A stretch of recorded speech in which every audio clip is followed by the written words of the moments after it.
আসসালামু আলাইকুম, কেমন আছেন সবাই? আশা করি সবাই ভালো আছেন। ভাই, পরোটা তো এমনিই আমার পছন্দ, আর এই পরোটা যে একবার খেয়েছে সে তার প্রেমেই পড়ে যাবে। এইটা আর কিছুই না, ঝুরা মাংসের পরোটাটা। তো এই মাংসের পরোটাটা আমি প্রায়ই রিলসে দেখিয়ে থাকি, তো সবসময় আমি রিলস করি এই পরোটাটার। কিন্তু এই পরোটাটা আসলে কীভাবে বানাই এটা কিন্তু লং ভিডিওতে আমি দেখাইনি কখনো। তো এই ফার্স্ট টাইম আমি দেখিয়ে দিলাম। এটার জন্য বেশি কিছু না, আমি এখানে পেঁয়াজ লাল করে নিয়েছি আর বেশ খানিকটা কাঁচামরিচ দিয়েছি। এখন আবার একটু কাঁচামরিচ বাটাও দিয়ে দিয়েছি, সাথে হলুদ, মরিচ, আদা রসুন, ধনে, জিরে, একটু গরম মশলার গুঁড়ো সব কিছুই দিয়ে আমি মশলাটা কষিয়ে নেব। এই মশলাটার মধ্যে কি যাবে? এই মশলাটার মধ্যে একদম ঈদের দিন যে কোরবানির মাংসটা রান্না করা হয় সেই মাংসটা যাবে, কারণ এই মাংসটা একদম জাল দিতে দিতে ঝুরা হয়ে গেছে, যেটা আমার মা রান্না করেছিল এবং আমার জন্য ডিপে রেখে দিয়েছিল। তো আমরা এটা সাধারণত ঝুরা মাংস দিয়ে বেশি করি। সবার ঘরেই যেহেতু কোরবানি দেওয়া কোরবানির সময় সবার ঘরে কিছু না কিছু ঝুরা মাংস থাকে, মাংস জাল দিতে দিতে বা রান্না করতে করতে ঝুরা হয়ে যায়। তো এই ঝুরা মাংস দিয়ে মানে এই রান্নাটা না বেশি মজা হয়, মানে এই পরোটাটা খুবই মজা হয়। তা আমার নানুর বাসায় আগে যখন কোরবানি দিত, আমরা যখন ছুটির সময় যেতাম নানু বাসায় বেড়াতে, কোরবানির সময় আমার নানু যখন দাওয়াত দিত, তো নানু সকালবেলা এই নাস্তার সময় এই পরোটাটা করে দিত। আমরা তখন থেকে এটা খেয়ে খেয়ে অভ্যস্ত। আর এটা যে কেউ একবার খেয়েছে না, করতে একটু ঝামেলা, কিন্তু খাওয়ার পর এটার প্রেমে অবশ্যই পড়ে যাবে। ভাই, এটা এমন একটা পরোটা।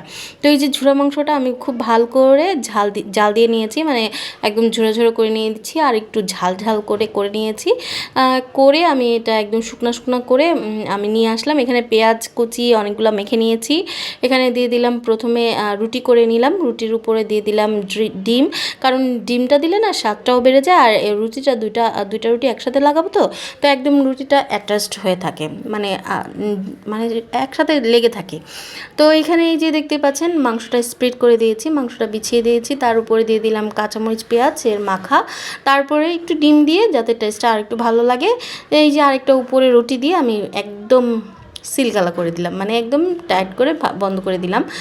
আর যেহেতু ডিম আছে আর আমি একটু চেপে চেপে দিয়েছি, এটা আর খুলবে না। এখন এই যে সোজা চলে গেলাম ভাজতে। এই যে ভেজে একদম, এটা কিন্তু মিডিয়াম লো ফ্লেমে ভাজতে হবে, একটু সময় নিয়ে, যাতে মুচমুচে হয়, ভেতর পর্যন্ত রান্না হয়।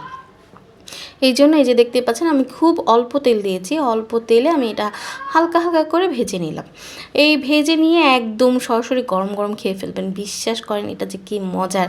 সবার ঘরে এই কোরবানির সময় ঝোড়া মাংস অবশ্যই থাকে, একবার এই পরোটাটা ট্রাই করে দেখবেন, এটার প্রেমে আপনি 100% পড়ে যাবেন, এটাই আপনার বারবার খেতে ইচ্ছে করবে।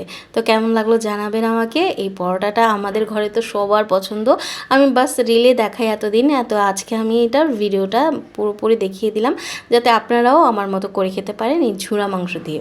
জাল দেওয়া ঝুরা হোক কিংবা রান্না করা ঝুরা হোক, যে কোনো ঝুরা দিয়ে এটা খুব মজা লাগবে।